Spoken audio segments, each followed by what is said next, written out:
దయచేసి సంఖ్యాకాండం 3వ అధ్యాయం 11 నుంచి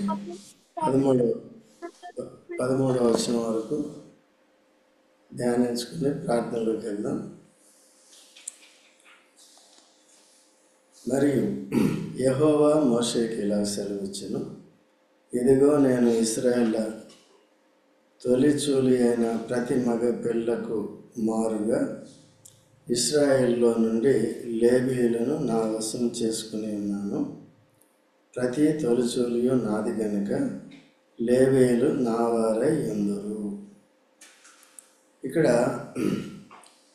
గోత్రాలన్నింటిలో కూడా లేవి గోత్రాన్ని దేవుడు తన కొరకు ఏర్పరచుకున్నాడు, తన మందిర పరిచర్య కొరకు. మిగిలిన వారంతా కూడా, మిగిలిన గోత్రికులందరూ కూడా 20 సంవత్సరాలు పైబడిన వారు యుద్ధంలో సైనికులుగా ఉంటారు. ఆ విధంగా వీరు మాత్రం దేవుని మందిర సేవ మాత్రం చేసేవారుగా ఉండాలి. కనుక ఇక్కడ ఇంకొక మాట, దానికి అడిషనల్గా ఇంకో మాట చెప్తున్నాడు. మరియు యెహోవా మోషేకి ఇలాగ సెలవిచ్చెను, ఇదిగో నేను ఇశ్రాయేల్లో తొలిచూలి అయిన ప్రతి మగ పిల్లకు మారుగా. అయితే ఇశ్రాయేల్లో ప్రతి గోత్రంలో ప్రతి జంటకు పుట్టిన ప్రతి తొలిచూలు పిల్లను ఎవరికి ఇవ్వాలి? దేవునికి ఇవ్వాలి. ఇప్పుడు దానికి బదులుగా ఏంటంటే మీరు ఇవ్వద్దు, దానికి బదులుగా లేవీయులందరినీ కూడా ఏం చేస్తాను, నేను నా వశం చేసుకుంటాను, వారు నాకు సేవ చేస్తారు అని చెప్పాడు అన్నమాట. సో అలాగా కాబట్టి ఎప్పుడు కూడా గుర్తుపెట్టుకోవాలి, దేవుని సేవ ఎవరు చేస్తున్నారు? ఇక్కడ లేవీయులు చేస్తున్నారు. లేవీయులు వాళ్ళు ప్రత్యేకంగా ఉన్నప్పుడు మిగిలిన వారంతా కూడా అన్ని విషయాల్లో కూడా వారిని ప్రోత్సహించేది చూడాలి. ఇప్పుడు కొత్త నిబంధన ప్రకారం మనమంతా కూడా ఎవరము? యాజకులం కదా. లేవి గోత్రం నుంచి యాజక ధర్మం కూడా వచ్చింది కదా, యాజకులం. కాబట్టి ఇటు యేసుక్రీస్తు ప్రభునందు విశ్వాసం ఉంచిన వారు, స్త్రీలే కానీ పురుషులే కానీ, సహోదర సహోదరులందరూ కూడా ఎవరు? యేసు రక్తం చేత విమోచింపబడిన వారంతా కూడా దేవునికి యాజకులు, ప్రత్యేకింపబడ్డాం కదండి. దేవుని సేవ, దేవుని మందిరాన్ని కనిపెట్టే విషయంలో మీరంతా మంచిది ప్రార్థన కూడుకున్నప్పుడు ఏం చేశారు? అందరూ కూడా వచ్చారు. ఎవరైతే దూరంగా ఉంటున్నారో వారు ఏం చేస్తున్నారు? ఇప్పుడు ఒకవేళ పాత నిబంధనలో లేవీయులకి మిగిలిన వారందరినీ పక్కన పెట్టి లేవీ గోత్రాన్ని అంతటినీ తాను ఏర్పరచుకుంటే, లేవీయులే వచ్చి దేవుని మందిరంలో చేయవలసిన సేవ చేయకపోతే పరిస్థితి ఏంటి? నేటి దినాల్లో మనమందరం లేవీయులైనప్పుడు ఎంతమంది కనపడుతున్నారు? ఎంతమంది కనపడుతున్నారు దేవుని మందిరంలో? మీరంతా కనపడుతున్నారు, మంచివాడు. అందుకనే ఇంత నిర్లక్ష్యం ఉంటుందని యేసుక్రీస్తు ప్రభు ముందే చెప్పాడు. ఏమని చెప్పాడు? నేను ఎక్కడుంటాను? ఎక్కడ? 2-3 తక్కువ పెట్టుకున్నాడు అన్నమాట. 2-3 అందరికీ ఏకీభవించారు కదా. దినాల్లో ఐక్యత అనేది చాలా తక్కువ అన్నమాట. అది నాయకులను బట్టి ఉంటుంది, విశ్వాసాలను ఆ రీతిగా సిద్ధపరిచే దాన్ని బట్టి స్థానిక సంఘాలు ఆధారపడతాయి. ఈ రోజుల్లో అంతా కూడా అక్రమం విస్తరిస్తుంది. ఒకరి మాట ఒకరు వినేటట్టుగా లేరు. కనుక ఆ ప్రకారం మనం లేకుండా జాగ్రత్తగా ఉండాలి. మిగిలిన వారందరి కొరకు కూడా ప్రార్థన చేయాలి. దేవుని యొక్క విధానము ఎలాగుండాలో అలాగ మనం అంతా కూడా ఉండేది నేర్చుకోవాలన్నమాట. కనుక ఎక్కడ 2-3 నా నామం పేడ కూడి ఉంటారో వారి మధ్యలో నేను ఉంటాను. సో యేసుక్రీస్తు ప్రభు తన మందిరంలో ఉండాలంటే మనం ఏం చేయాలండి? ముందు మనం ఉండాలి కదా, ముందు మనం ఉండాలి. కానీ ఏం చేస్తామంటే, ప్రభు ముందు నువ్వురా, నేను తర్వాత వస్తానంట. ముందురా ఉంటాయి అనుకోండి, పనులు ఉంటాయి, లేకపోతే ఉద్యోగాలు చేసేవారు ఉంటారు, ఇవన్నీ ఉంటాయి. అయితే దేవుడి కృపనిస్తాడు. అయితే విలువైన కారణం ఉంటే ఏం చేస్తాడు? పాత నిబంధనలో చూడండి ఎంత భయంకరంగా చేస్తూ వచ్చారు వాళ్ళు. అంతకుముందు కూడా చూసుకున్నాం. లామెంటేషన్స్, విలాప వాక్యములు 1:4. విలాప వాక్యములు 1:4. దయచేసి చూడండి. నియామక కూటములకు ఎవరునూ రారు గనుక సియోను మార్గములు ఏమవుతున్నాయండి? ప్రలాపిస్తున్నాయి. సరే, ఎంత భయంకరంగా ఉందో. నియామక కూటాలకి రారు, ఎవరూ రారంట. కొంతమంది అయినా వస్తున్నా పర్వాలేదు, ఎవరూ రారంట. అంటే నేను అనుకోవడం లేవీయులు కూడా రారన్నమాట. రాకపోతే ఇప్పుడు ఏంటంటే అక్కడ, అందుకనే చివరికి కొత్త నిబంధనలో యేసుక్రీస్తు ప్రభు ఆ దేవాలయాన్ని దర్శించినప్పుడు అక్కడ ఎలా ఉంది పరిస్థితి? వ్యాపారం జరుగుతుంది. వ్యాపారం దేనికి జరుగుతుంది? బలులు. కాబట్టి అక్కడ మేకల్ని, మేకపోతుల్ని, గొర్రెపోతుల్ని, మేకపోతుల్ని అక్కడ పెట్టి భక్తులు అర్పిస్తారు. మీరు అర్పించే బలులు ఎటువంటివి? అవి అంగీకారమైనవి కావు. ముందు మీ ప్రవర్తన లేకుండా, మీరు విశ్వాసం లేకుండా, నీతి న్యాయాలను పాటించకుండా, ఒకరికొకరు అన్యాయం చేసుకుంటూ బలులు అర్పిస్తే ఏం లాభం? అందుకంటే బలులు అర్పించట కంటే మాట వినట ధన్యం. చూసారా? ఈ సందర్భంలో అంటే బలులు అర్పించాలా వద్దా? అర్పించాలి. అర్పించే ముందు ఏముండాలి? హృదయం సరిగా ఉండాలి, ప్రవర్తన సరిగా ఉండాలి. ఓకే, అది లేకుండా పాత నిబంధన అట్లా తప్పిపోయింది. అందుకనే యేసుక్రీస్తు ప్రభు ఎప్పుడు వచ్చాడో తెలుసా? యేసు ప్రభు ఎప్పుడు వచ్చాడంటే భూమి మీదకి నరుడుగా. నీతిమంతుడు లేడు, ఒక్కడు లేడు. అందరూ తప్పిపోయారు. యూదులందరూ తప్పిపోయారు. ఇంకా అన్ని జనులు అయితే ముందే తప్పిపోయాం. ముందే లేము, మనం లెక్కలో లేము, నాశనానికి పాత్రలము, నాశనపుత్రులము, దేవుడికి బదులుగా దెయ్యాన్ని సేవిస్తున్నాము కదండి, మనుషుల్ని సేవిస్తున్నాము, తర్వాత జంతువులను సేవిస్తున్నాము, సృష్టికర్తకి బదులుగా సృష్టిని సేవించే వారంగా ఉన్నాం, ప్రకృతి సంబంధులుగా ఉన్నాం, ఆత్మలో సచ్చిన వారుగా ఉన్నాం, దేవునికి దూరస్తులుగా ఉన్నాం, కుష్ఠరోగులుగా ఉన్నాం. అయినా యేసు ప్రభువు మనల్ని ఏం చేశాడు? సమీపించాడు కదండి. నీతిమంతుడు లేడు, ఒక్కడు లేడు. ఆ టైంలో యేసు ప్రభు వచ్చి అందరినీ నీతిమంతులుగా తెచ్చటానికి, అందరినీ సృష్టికర్త వైపు మనం మళ్లించటానికి యేసుక్రీస్తు ప్రభు ఏం చేశాడు? తను తాను బలిగా అర్పించుకొని మన పాపాన్ని పరిహరించాడు, మన మనోనేత్రాలు వెలిగించాడు. దేవుని దయ వలన, కృప వలన యేసు ప్రభుని దేవుని గొర్రెపిల్లగా, మన కొరకు, మన అపరాధముల కొరకు వధింపబడిన దేవుని గొర్రెపిల్లగా మనం అంగీకరించి మన పాపాలు ఒప్పుకున్నప్పుడు క్షమించి మనల్ని నీతిమంతులుగా తీర్చి ఏం చేశాడండి? ఇప్పుడు రాజులైన యాజక సమూహంలో చేర్చాడు. కాబట్టి ఇప్పుడు మనం ఏం చేయాలి? బాధ్యతగా యాజక ధర్మాన్ని చేయాలి. యాజక ధర్మం ఏంటి? దేవుని మందిరానికి రావాలి, దేవుని వాక్యాన్ని నేర్చుకోవాలి, ఆ ప్రకారం ప్రార్థనా కూడికైతే ప్రార్థన చేయాలి, ఆ ప్రకారం ఆరాధన అయితే ఆరాధన చేయాలి. దేవుడికి ఆరాధన కావాలా, ప్రార్థన కావాలా? రెండు కావాలి. అర్థమైందండి? ప్రార్థన కావాలి, ఆరాధన కావాలి. కనుక ఎప్పుడు కూడా దేవునికి కృతజ్ఞత కలిగి ఉండాలి. అది చూస్తూ ఉంటాడు. చాలామంది ఏం చేస్తామంటే మనం ప్రార్థన చేస్తాం, అయితే జవాబు పొందిన తర్వాత దాన్ని తిరిగి చెప్పడం మర్చిపోతాం. కొంతమంది మనకి మనవలు చెప్తారు, మాకు ఈ సమస్య ఉంది, ఆ సమస్య ఉంది, తర్వాత ప్రోగ్రెస్ చెప్పరు అన్నమాట. ఏమైంది ఏంటి అనేది చెప్పరు. ఆంటీ రమాదేవి అంటే అడుగుతూ ఉంటుంది, పలానా వాళ్ళు ప్రార్థన చేశాం బ్రదర్, ఏమైంది వాళ్ళ సంగతి అంటే, వాళ్ళు చెప్పలేదమ్మా అంటాను. అర్థమైందండి? ఏం చేయాలి? వాళ్ళు తెలియజేయాలి. ఓకే అండి. డాక్టర్కి మాత్రం చెప్తామా లేదా? కొంతమంది ఈ దినాల్లో అది కూడా నిర్లక్ష్యం ఎక్కువైపోయింది. ఏదో దేవుని దయ వల్ల ఏమవుతుందండి, ఇతరులకి మనుషులతో కనెక్ట్ అవ్వటం, అందుకే దేవుడితో కనెక్ట్ అవ్వటం చాలా ఇబ్బంది అయిపోతుంది. అట్లే కాదు, మనం మేలు కోరే వారితో ఏం చేయాలి? మనం ఎప్పుడు కూడా సంబంధ సహవాసాలు కలిగి ఉండాలి. ఓకే అండి.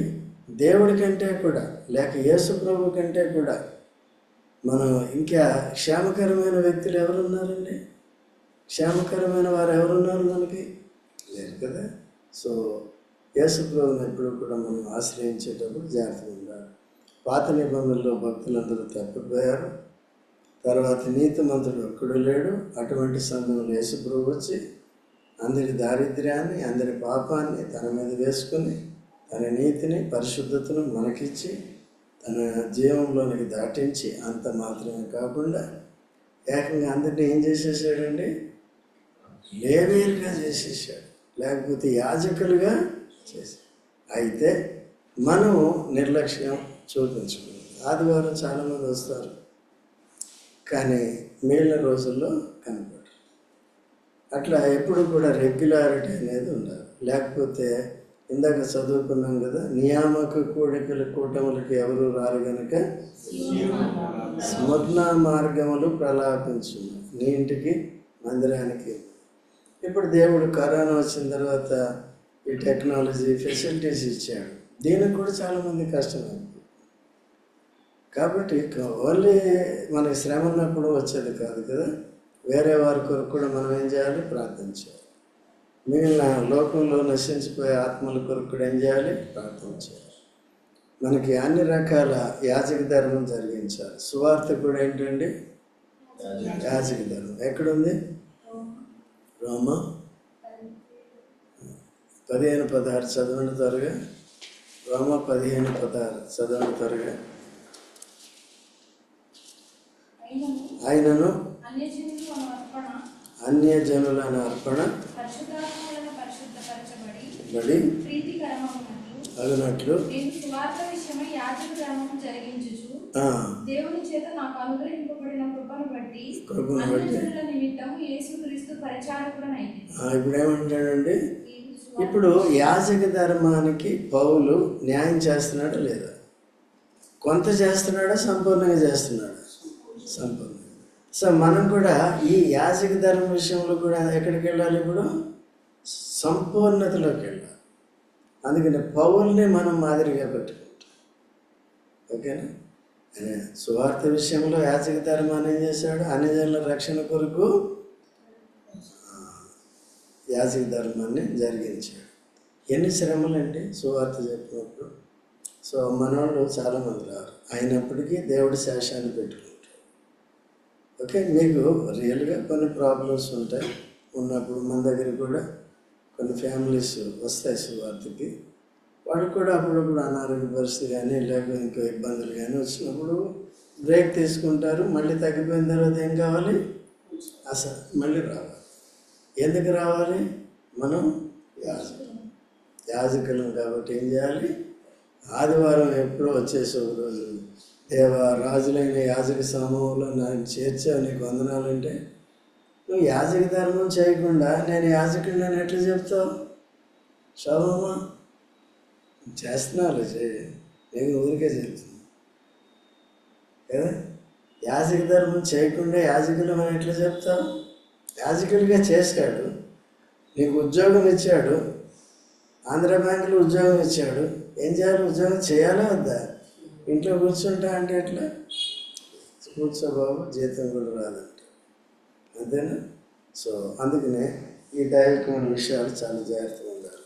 ఇక్కడ చూడండి, మనందరికీ తెలిసిందే హెబ్రీయులకు రాసిన పత్రిక, హెబ్రీయులకు రాసిన పత్రిక 10వ అధ్యాయం 24 నుంచి చదవము. కొందరు మానుకొనుచున్నట్లుగా మానక హెచ్చరించు, చూచిన కొలది చేయొచ్చు,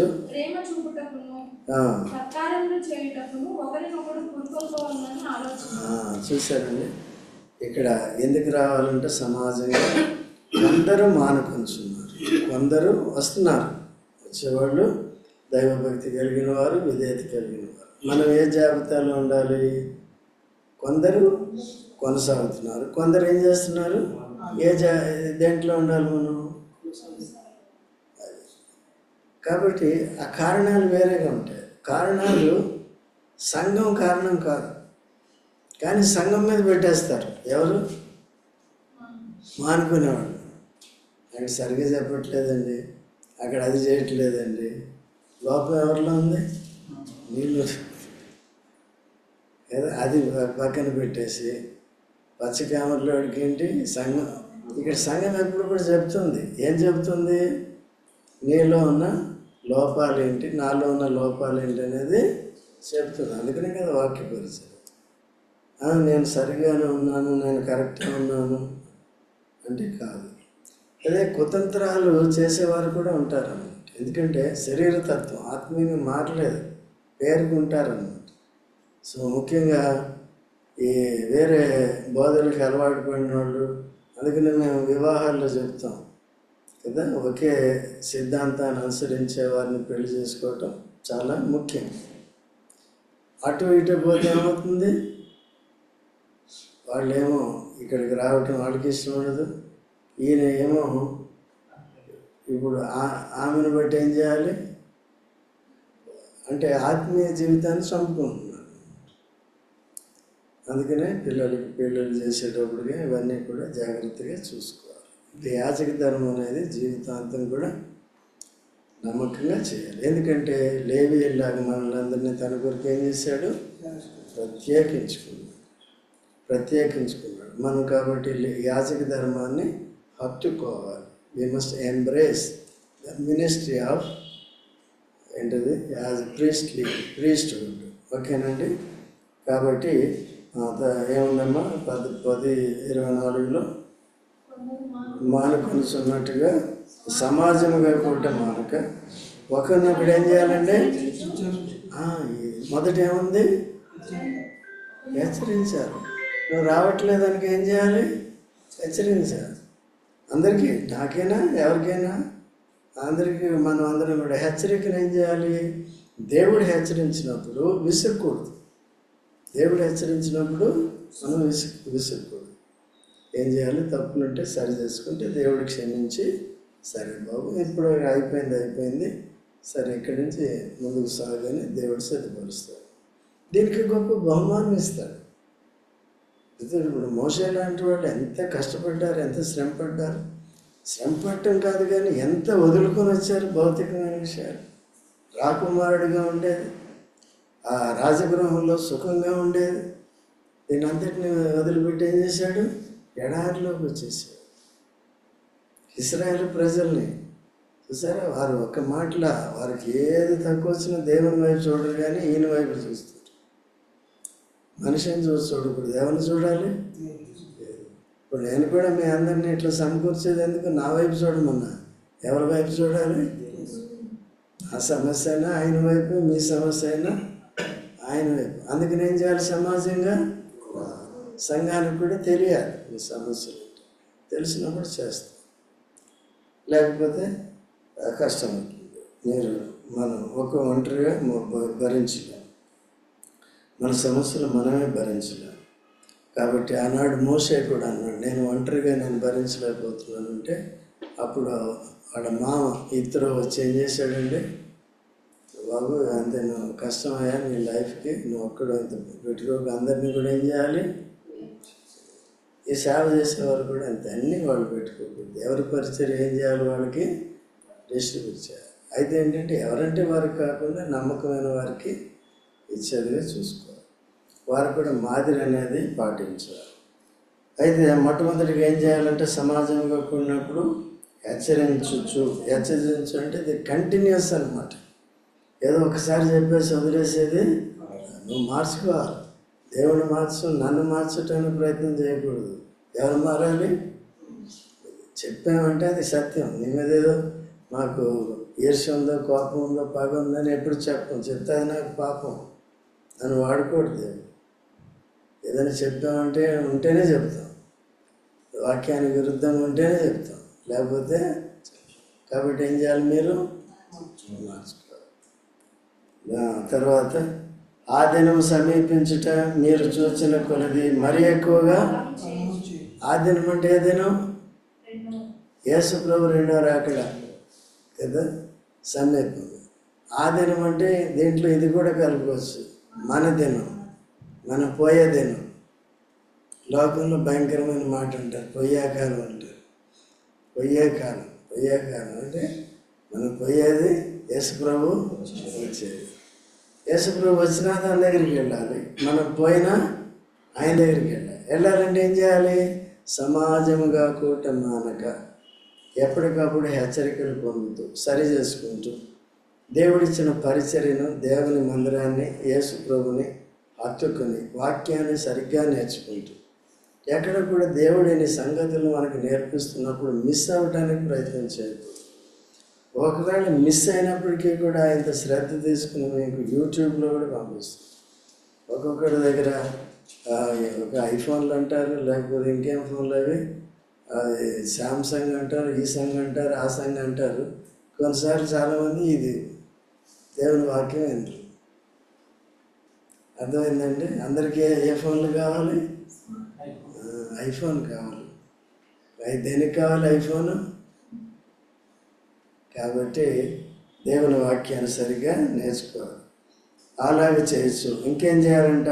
ప్రేమ చూపుటకును సత్కార్యము చేయుటకు. ఏం చూపించాలి? ప్రేమ. ఏం ప్రేమ ఇది? దైవికమైన ప్రేమ, ప్రకృతి సంబంధమైన ప్రేమ, మానవ ప్రేమ మీ ఇంట్లో చూపిస్తారు. మీ పిల్లల ఫీజులు మీరు కట్టుకుంటారు, మీ పిల్లల ఫీజులు నేను కట్టిన, ఆ పిల్లల ఫీజులు మీరు కట్టరు. సామాన్యంగా చెప్తున్నాను. కడతావా నా ఫీజు? కట్టు. నీ ఫీజు నన్ను కట్టమంటావా? అది నువ్వు కష్టపడి చేసుకోవాలి. ఓకేనా? ఇది సామాన్యంగా చెప్తున్నాను. కొన్నిసార్లు అవసరమైతే హెల్ప్ కూడా చేసుకోవాలి, మన స్తోమతను బట్టి, సామర్థ్యాన్ని బట్టి. ఓకే అండి? కాబట్టి ప్రేమ దైవికమైన ప్రేమ, అందరి కొరకు ప్రార్థించేది. కాబట్టి ఒకవేళ ఎవరైనా బలహీనపడుతుంటే సడలను మోకాళ్ళను, ఇంకేంటండి, ఓడలను చేతులను ఏం చేయాలి? వారు ప్రార్థనా జీవితం కోల్పోతున్నారు, దేవుని మందిరానికి రాలేకపోతున్నారు అంటే వారి కొరకు కూడా మనం ఏం చేయాలి? ప్రార్థన చేయాలి, హెచ్చరించాలి. ఓకేనండి? తర్వాత చేయుటకును పురుకొల్పాలి కదా. ఏం చేయాలి? పురుకొల్పాలి.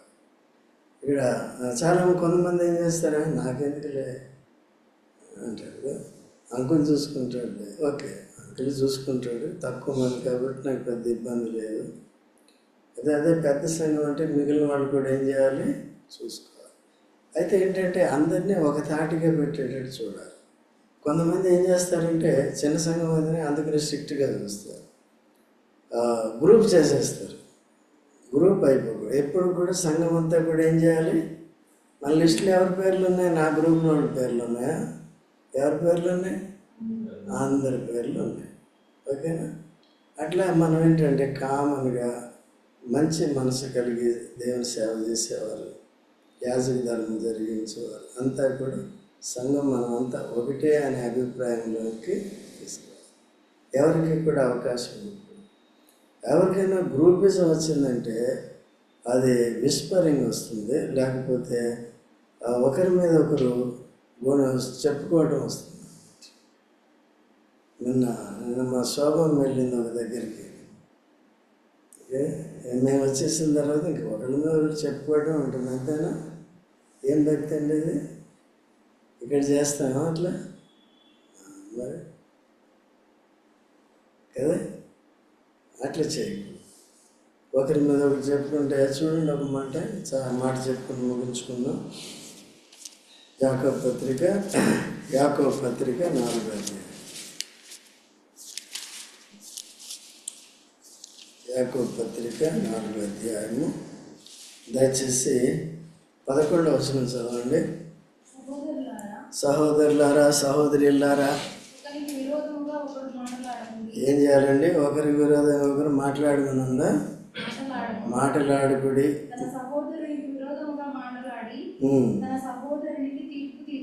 ఏం చేస్తుంది? తీర్పు తీర్చువాడు మాట్లాడి దేవుని ఆజ్ఞకే ఒకరు తీర్పు తీర్చొద్దంటే దానికే తీర్పు తీర్చేస్తున్నాం. దేవుడు ఎందుకు ఇది పెట్టింది? తప్పు. దేవుడు తీర్పు తీర్చొద్దు, నేనే తీరుస్తా అంటే ఎవరి స్థానాన్ని ఇంకా కిందకి ఉంచదమ్మా. నీవు ధర్మశాస్త్రములకు తీర్పు తీర్చిన ఎడల ధర్మశాస్త్రమును నెరవేర్చువాడవు కాక న్యాయము విధించేవాడు ఎవరండి? దేవుడు. మనం ఎవరు? నెరవేర్చేది. అట్లా మాట్లాడినప్పుడు ఎక్కడికి వెళ్ళిపోతున్నాం మనం? ధర్మశాస్త్రాన్ని విధించేటట్టుగా ఎవరికి ఉందండి హక్కు? తర్వాత చదవము. ఒక్కడే ధర్మశాస్త్రమును నియమించి న్యాయము విధించేవాడు, ఆయనే రక్షించుటకును నశింపజేయుటకును శక్తిమంతుడై ఉన్నాడు. పరునికి తీర్పు తీర్చుటకు చూసారా? ఇక్కడే ధర్మశాస్త్రమును నియమించి న్యాయం విధించేవాడు, ఆయనే రక్షించుటకు. ఎవరిని రక్షిస్తాడు? చిన్నది తిన్న నీవే ఎలాగుంటే తినను నేను ఎలాగ ఉండాలి? చూడు సుజన, సారీ. కాబట్టి అర్థమవుతుందండి ఏం చేయాలంటే. కాబట్టి మీలో ఎవరైనా కొద్దిగా తప్పిపోతే ఏం చేయాలంటే ఇది ఒక్కటి చదవమ్మా. గలతీ 6:1. గలతీ 6:1. గలతీ 6:1 ఒకటి చదువు. చదవండి తీసుకుని. సహోదరులారా ఏ తప్పిదములోనైనా చిక్కుకొని ఎడల ఆత్మ సంబంధులైన మీలో ప్రతివాడు తాను శోధింపబడునేమో అని తన విషయమై చూచుకొనుచు సాత్వికమైన మనసుతో అట్టి వాడిని మంచి దారికి తీసుకురావాలి. నాకెందుకు వదిలేయాలి. సో మనం ఎప్పుడు కూడా లేవీయుడు ఆ యాజకుడిలాగా చేస్తూ ఉంటాం. యేసుప్రభులాగా మన వంతు మనం ప్రయత్నం చేయాలి, ప్రార్థన చేయాలి. సో డాక్టర్నల్గా తెలిసి తప్పిపోతుంటే మనం ఏం చేయలేం. యూదా ఇస్కరియోతు తప్పిపోతుంటే ఎంత నేర్చుకోకుండా ఎంత చెప్పినా వినకుండా అట్లాగే వెళ్ళిపోతుంటే వదిలేశాడు కదా యేసుప్రభు. ఏమయ్యాడు చివరికి? సో యేసుప్రభుని అప్పగించి ఎంత శాపగ్రస్తుడయ్యాడు. సో జాగ్రత్తగా ఉన్నామండి అలా లేకుండా. సో మనం సమాజంలో మానవద్దు. యాజక ధర్మం ఎన్ని రకాలుగా ఉందో చూసాము. ఆరాధన ఉంది, ప్రార్థన ఉంది, సువార్త ఉంది, దేవుని మందిరానికి రావాలి. సో కాబట్టి వాక్యాన్ని నేర్చుకోవాలి. ఎప్పుడు కూడా విస్మరించకూడదు. అత్యవసరమైన పరిస్థితులు ఉంటే తప్ప అవి కూడా సంఘానికి చెప్పినప్పుడు సంఘం తప్పకుండా మీ కొరకు ప్రార్థన చేస్తుంది, చెయ్యాలి. అట్లా మంచి మనస్సాక్షితో చేసిన ప్రార్థనలకి తప్పకుండా జవాబు ఇస్తాడు. అటువంటి రీతిగా మనం కూడా ఉండాలి. ప్రార్థన చేసుకుందాం.